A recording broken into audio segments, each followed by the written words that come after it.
कभी ना मिले हम सफर मेरा तू बने ना बने फासलों से मेरा प्यार होगा न कहूँ तू न होगा कभी अब जुदा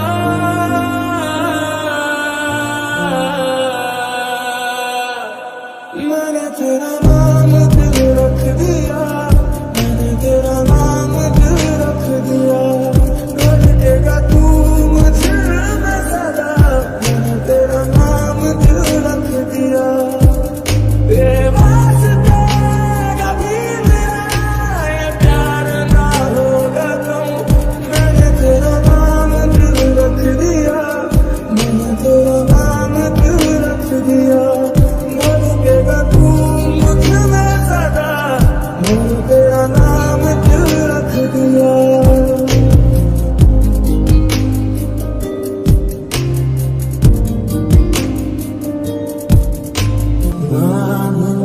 सका मैं तेरी चाहते इश्क पे कहाँ बस किसी का चले हो भी जाए मेरी सांसें चाहे खत्म कम न होगी कभी ये वफा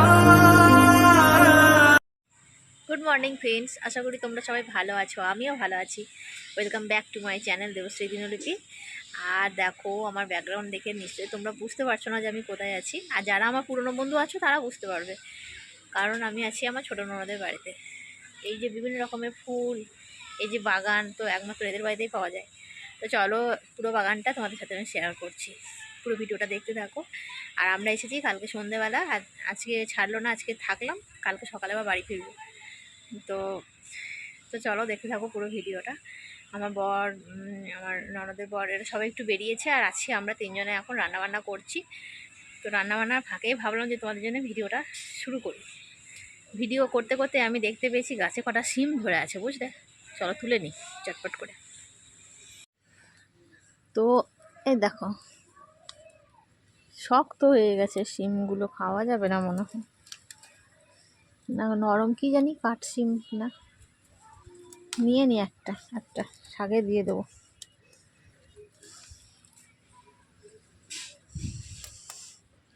আর কত রকমের গাছ দেখেছো, গোলাপ, চন্দ্রমল্লিকা, এদিকে কত রকমের গাছ, কত কাঞ্চন ফুল, এদিকে টমেটো গাছে দেখো কাঁচা কাঁচা টমেটো ধরে আছে। কাঁচা টমেটো ব্যাপক, তোমরা দেখতে পাচ্ছ কিনা জানি না, কারণ প্রচুর পরিমাণে রোদ উঠেছে, প্রচুর একদম। সকালে যে পরিমাণে কুয়াশা ছিল ভাবিনি এতটা রোদ হবে, সাংঘাতিক। আর দেখো, আমার সঙ্গে আমার মেয়েও বাগান ভ্রমণ করছে। তো আমরা সকাল সকাল করে স্নান টান সেরে নিয়েছি, তারপরে রোদের মধ্যে বাগান ভ্রমণ করছি। এই একটা লেবু গাছ উঠেছে, আর ওই দিকে লেবু গাছে যথারীতি লেবু ধরে, ওই দিকেরটা এই দিকেরটা লেবু ধরে, এগুলোতে পাতি লেবু এগুলো, তো ভীষণ ভালো, মানে খুব রস লেবুগুলো। আর এই দেখো জবা গাছ, ফুলগুলো যদিও তোলা হয়ে গেছে, অনেক রকমের ফুল ছিল, এটা রঙ্গন ফুল। তো অনেক ফুল ছিল, আমার ননদের যেহেতু পুজো হয়ে গেছে তাই ফুলগুলোকেও তুলে নিয়েছে।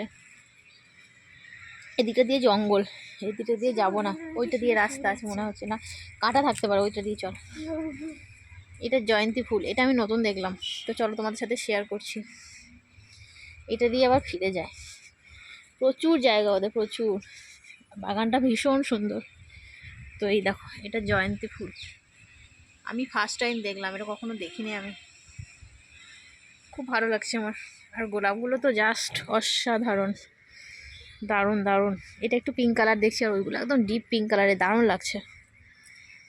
আর এখানে দেখো সবজি আছে,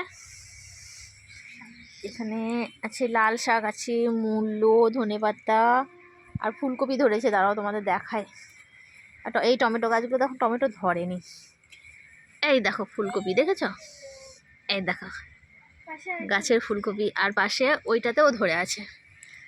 এই দেখো এটা অনেকটা বড় হয়েছে, কি দারুণ লাগছে না? দারুণ একদম, নিজের মানে গাছে লাগিয়ে খাওয়া মানে দারুণ জিনিস। আর এদিকে আছে পুঁই শাক, আর টগর গাছটাতেও তাই প্রচুর পরিমাণে ফুল ধরে আছে, কিন্তু ও পুজোর জন্য কিছুটা সামনে সামনে তুলে নিয়েছে। আর ওই দিকে আছে আকন্দা, আকন্দা ফুল, ধুতরা ফুল শিবের জন্য লাগিয়েছে। আর গাঁদা ফুল তো আছে, তো বলার কিছু নেই। তো ওই যে হলুদ হলুদ ওগুলো এক ধরনের চন্দ্রমল্লিকা, আর এদিকে এক ধরনের চন্দ্রমল্লিকা আছে। এই দেখো এটা কমলা টাইপের যে চন্দ্রমল্লিকাটা হয়, দেখতে পাচ্ছ তোমরা কতটা আমি জানি না, ভীষণ রোদ তো, দারুণ। আর এদিকে আছে এটা কারি পাতার গাছ, কারি পাতার গাছ। আর এদিকে আছে স্থলপদ্মের গাছ, স্থলপদ্মের কুঁড়ি এসেছে কিন্তু ফুলগুলো এখনো ফোটেনি। প্রচুর গাছগাছালি ওর বাড়িতে, দারুণ লাগে, আমার ভীষণ পছন্দ। আর এদিকে বেগুন গাছ, বেগুন গাছগুলো তো বেগুন ধরেনি, ছোট ছোট সবে এখন গাছ। আর মূলোগুলো কি বড় বড় গো, দেশি মূলো একদম, এগুলো আমরা পাই না বলতে গেলে। আর মূলোর থেকে আমার শাকটার প্রতি বেশি লোভ হয় জানো, মূলোর শাক খেতে আমি ভীষণ পছন্দ করি। তো চলো তোমাদের সাথে রান্নাবান্নাগুলো শেয়ার করি, বাগানটা তো শেয়ার করলামই, চলো রান্নাবান্নাগুলো শেয়ার, কী কী রান্না হবে। এদিকে দেখো শাক কাটা রয়েছে, আর এদিকে মাংসর আলু আছে, আর এদিকে পিন খেজুর টমেটো দিয়ে চাটনি হবে। লঙ্কাটা চিড়ে নিয়েছি, আর এখানে গাছের ধনেপাতা তুলে নিয়েছি। আর এদিকে দেখো আদাটা বাটবো বলে মিক্সিতে ঠিক করে নিয়েছি। আর এদিকে মশলাপাতি সমস্ত কিছু রাখা রয়েছে। আর এদিকে দেখো এক বন্ধুর ভিডিও চলছে। তো চলো রান্নাবান্নাগুলো করে নিই। তো তারপরে দেখো চলে এসেছি একদম আমার ননদের বাড়ির ছাদের ভিডিও নিয়ে। আর ওর দোতলার ওপরে যে ঘরটা আছে সেটা যদিও আমি দেখিনি, তো বাগান দেখার পরে আমার মেয়ে বলল যে আমি ওপরে ঘরটা একটু দেখতে যাচ্ছি।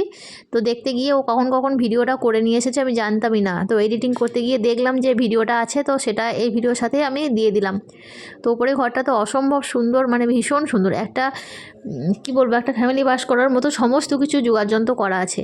আর এই যে ছাদে মেলা আছে এগুলো না নারকেলের পাতা, তো এগুলো খিল চেঁচে যে ঝাঁটা হয় খিলে, তো সেটা হয়তো অনেকে জানো, আর যারা জানো না তাদের জন্য বলে দিলাম। তো ভিডিওটা কেউ স্কিপ করে দেখো না, আশা করি ভিডিওটা ভালো লাগবে, পুরো ভিডিওটা দেখো। আর নতুন বন্ধু যদি কেউ এসে থাকো তো চ্যানেলটা সাবস্ক্রাইব করে আমার পাশে থাকো, পাশে থাকা বেল নোটিফিকেশানটা অল করে দাও। আর পুরনো বন্ধুদের জানাই অসংখ্য ধন্যবাদ যারা আমাকে এগিয়ে যেতে সাহায্য করছো। তো এবার চলে এসেছি এখন রান্নাঘরে, যেহেতু মাংসটা আনতে অনেকটা লেট হয়ে গেছিলো তাই রান্নাটাও আমি তাড়াহুড়ো করেই করছি, মানে ভীষণ তাড়াহুড়োর মাথায় আমি রান্নাটা করছিলাম। আগে থেকে যোগাযন্ত্র সমস্ত কিছুই করা ছিল, কিন্তু মাংসটা আনতেই না 2:30 বেজে গেছিলো। এরপর আবার বিকেলে খাওয়া দাওয়া করে বেরোনোর ব্যাপার আছে, মানে আমরা একটু ঘুরতে বেরিয়েছিলাম, সেই ভিডিওটা তোমাদের দিয়ে দেব পরবর্তী ভিডিওতে। তো এদিকে দেখো আমি মাংসর জন্য মশলাগুলো কষতে দিয়েছি, আর কুকারের মধ্যে জল আলু একদম সমস্ত কিছু ঠিক করে রেখে দিয়েছি। যে এটা যেহেতু দেশি মুরগি ছিল, তো এটা সিটি মারবো বলে, মানে প্রেসার কুকারে সিটি মারবো বলে ঠিকঠাক করে নিয়েছি। তো আজকে ভিডিওটা কেমন লাগলো কেউ কমেন্ট করে বলতে কিন্তু ভুলবে না। আর যারা এখনও লাইক দাওনি প্লিজ লাইকটা দিয়ে দাও, মানে লাইক কমেন্ট শেয়ার করে দাও যদি ভিডিওটা তোমাদের ভালো লাগে। তো খুব তাড়াহুড়ো করে রান্না করছি। তো বন্ধুরা ভিডিওটা এই পর্যন্তই রাখবো, আগামী কোনো ভিডিও নিয়ে তোমাদের সাথে আবার আমার দেখা হবে। ছোট্ট মতো একটা ভিডিও, আশা করি তোমাদের ভালোই লেগেছে।